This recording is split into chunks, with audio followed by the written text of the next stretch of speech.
Three questions. What if the Indominus Rex from the hybrid from Just Gold was real? Where would it live on the planet? And third, what if we made our own biologically plausible Indominus Rex? The answer to these questions will be interesting, so if you have what it takes to watch the video all the way to the end, go ahead and subscribe. Lots of videos will be released, so you don't want to miss any of this. First, let's see how big Indominus would be if it was in the real world. Raw stats. Indominus Rex, untamable king. Height, 19.7 feet, fully grown 22 feet. Weight, 5.5 to 7 tons, fully grown 8 to 10 tons. Length, 49.7 feet, fully grown 55.55 feet. Jaw span, 90 degrees.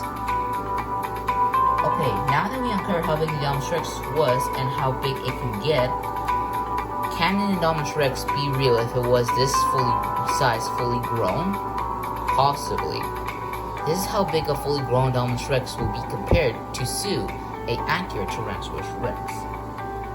The fully grown Indominus Rex can still live on the Earth if it was real, but it won't be walking on its two legs since they will be holding all the weight.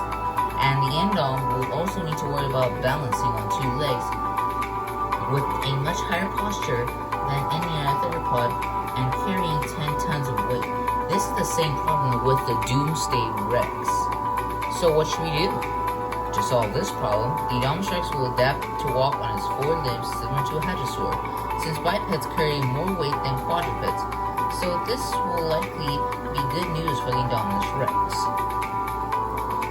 Alright, now let's move on to where she would live on the planet and how much would she eat if she was the way we have discussed. If the Indominus Rex were to live in the real world, it would most likely thrive in the Cretaceous period, specifically in a warm forest environment. North America would be perfect. This is because its genetic makeup, as despite in the Jurassic World movies, includes traits that would be advantageous in that era, and the Cretaceous offered a wider or of potential prey and a more subtubal climate for its survival. These would be the prey items and opponents the Indominus Rex will likely hunt or face against, but in a rank to be the weakest to the strongest, which would be the most difficult for the Indominus Rex to take on. An Indominus Rex in the real world would need an enormous amount of calories, likely ranging from around 100 to over 200 calories per day, primarily from high-protein meat, similar to the needs of large predators like T-Rexes, but scale up to its larger, more active physiques.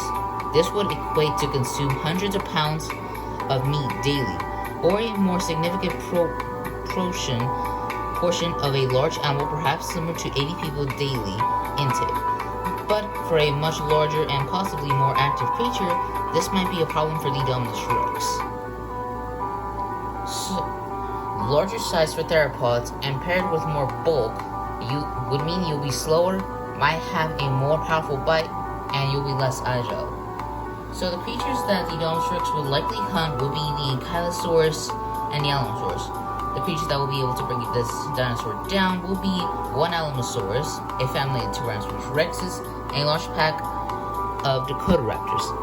Or if you want them to team up, then it will take one or two T-Rexes and a pack of Dakotaraptors. Alright, now let's move on. Let's find out what the Indominus Rex would evolve from. The bioaccurate Indom will likely evolve from the Megaraptoridae, a family within the Megaraptor clade, characterized by large hands and claws and powerfully built forelimbs, which are often reduced in size in other large theropods. And what perfect dino from this family for the Indominus Rex to evolve from would be Myete Macrothorax. Now, believe it or not, the Myete Macrothorax is perfect for a bioaccurate Indominus Rex to evolve from. Not only did I chose the Myete Macrothorax for its size, but I also choose the Myete for its deadly claws. Myete uses its long, powerful four-limbed claws to grab, restrain, and tear flesh from large prey like sauropods, making them primarily its primarily weapon for deep wounds and contributing to blood loss, as well as potentially pinning down prey or dispatching by its jaws. While it could have also used its teeth for killing, the claws, which can be up to 2.6 inches to 9.3 inches to a whopping 1.15 feet. These claws were essential for this large migratorial predator, allowing it to attack, bringing down, and disable both large and small prey effectively in its environment. Here are some things that the Indominus Rex and the Ma'it have in common. They both hunt sauropods, both can stand on 4 limbs, both can slash and grab with their claws. The Ma'it Microthorax lived in South America during the late Cretaceous period, so it would have migrated over a land bridge that connects to North America from South America. But that's the problem. There was no land bridge in a time of the dinosaurs that connected North America to South America in the late Cretaceous period. But what if Mother Nature allowed there to be a land bridge that connects South America to North America in the late Cretaceous period?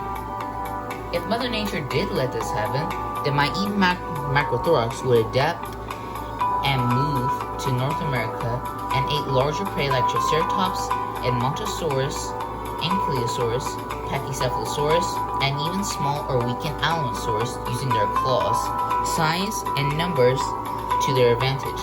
When that happens, the Ma'it Macrothorax will grow to even larger sizes and eventually might be the new opponent for the Tyrannosaurus Rex. Everyone, please meet Lefko Thanatos Kitsune, named after the fox spirit of Japanese folklore. Standing 13.8 feet tall, weighing 7 to 8 tons, and 44 feet long, with a jaw span of 20 degrees, reaching speeds of 23 miles per hour, with 26 miles per hour being the max speed. And here's how big it is to a Tyrannosaurus Rex if y'all are interested. This dinosaur was the ancient form of Simohaya, the Finnish sniper, also known as the White Death. Packed with teeth designed for slicing or ripping flesh off of prey rather than to crush bone, with strongly large and sharp curved scythe-like claws, with the biggest reaching 2.7 feet and the smallest reaching a foot long, used for gripping, tearing, restraining, and stabbing onto prey, creating deep wounds and potentially severing limbs or organs. When it hunts, it uses its weight and quick speed to knock even a Triceratops over to the ground. The Ma'it Macrothorax feather attributes were on the Lefko's back all the way down to its tail.